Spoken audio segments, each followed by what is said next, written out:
Christmas Day is coming less than a week from now. People are shopping, cooking, cleaning, sending cards and gifts. And some of us may feel relief a bit when maybe the worst of the COVID crisis has passed. But some of us may feel scary when a new variant comes out. I myself still feel the pain of those who suffer from loneliness or sickness or sadness or loss. Those who are dealing with uncertainty and pain of health problems, either personally, in your family, or among your close friends. Like many priests with whom people share their pain, I know that Christmas is not jingle bells on the way for everybody out there.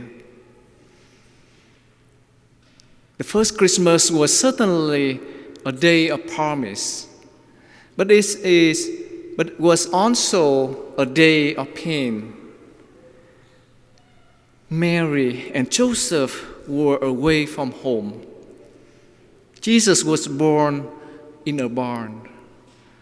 Herod was out to kill the newborn Jesus. But in spite of all of that, the incredible love of God for us has been shining through. God became man, the Word made flesh, and dwelt among us and redeemed us. He is Emmanuel, God with us. So today is the first Sunday of Advent as we continue to prepare for the coming of the Lord.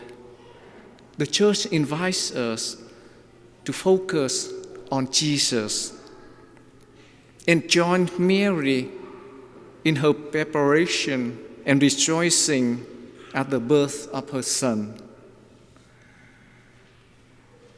During Advent, we have been hearing that the Messiah will be born of David's line and to take up David's kingdom forever.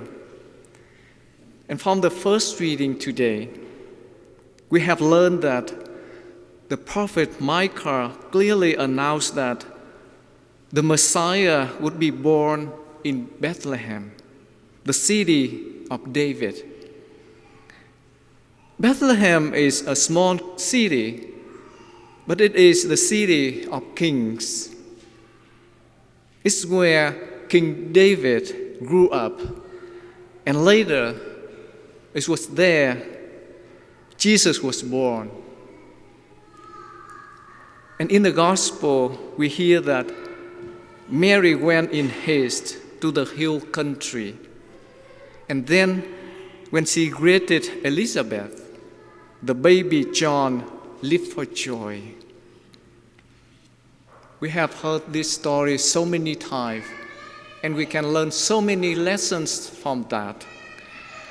But today, I'd like to share with you a beautiful meaning of this story.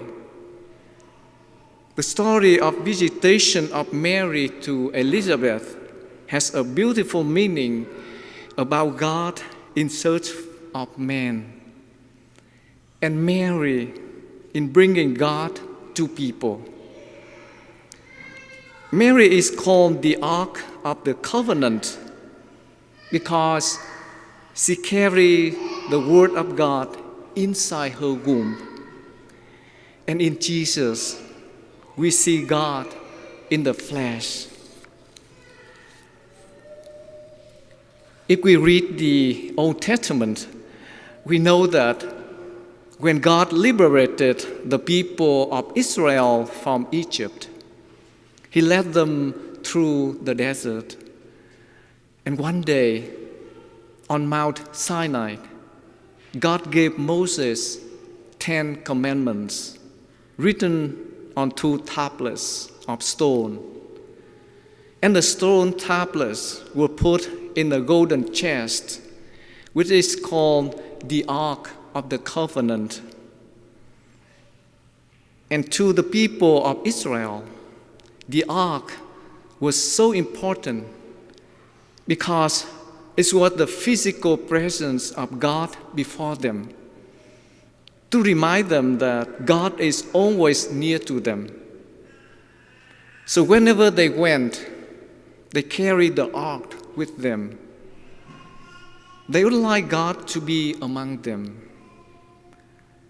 And we know that later, when David brought the ark into the city, David danced and lived with joy before the Ark of the Covenant.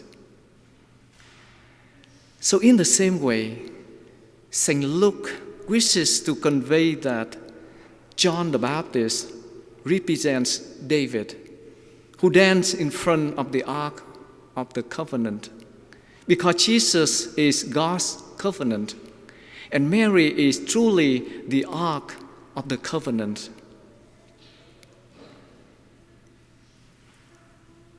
I don't know how happy John the Baptist was, but I'm sure that he very, very happy, because imagine that he lived for joy.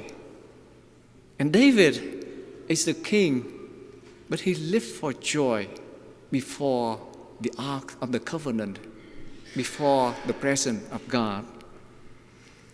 I wish that my life also experienced that, the joy before the presence of the Lord. I promise that I'm working on that, but I wish that each of you still fight it. David and John the Baptist recognized the presence of God. They lived for joy. So we are invited to imitate them, to recognize the Lord when He comes before us.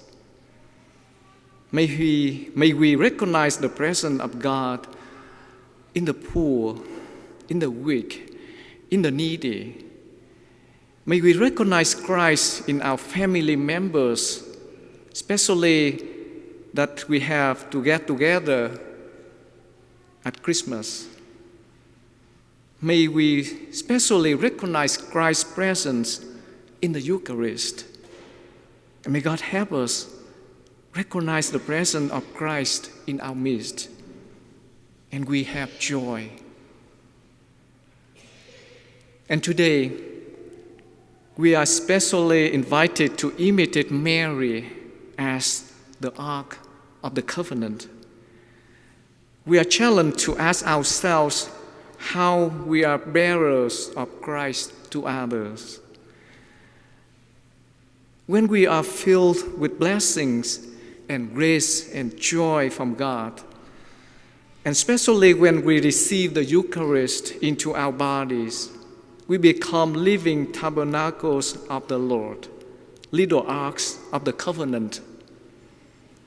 We are called to help others to recognize Christ's presence, just as Mary did for John and Elizabeth. We are called to do all things with love and kindness.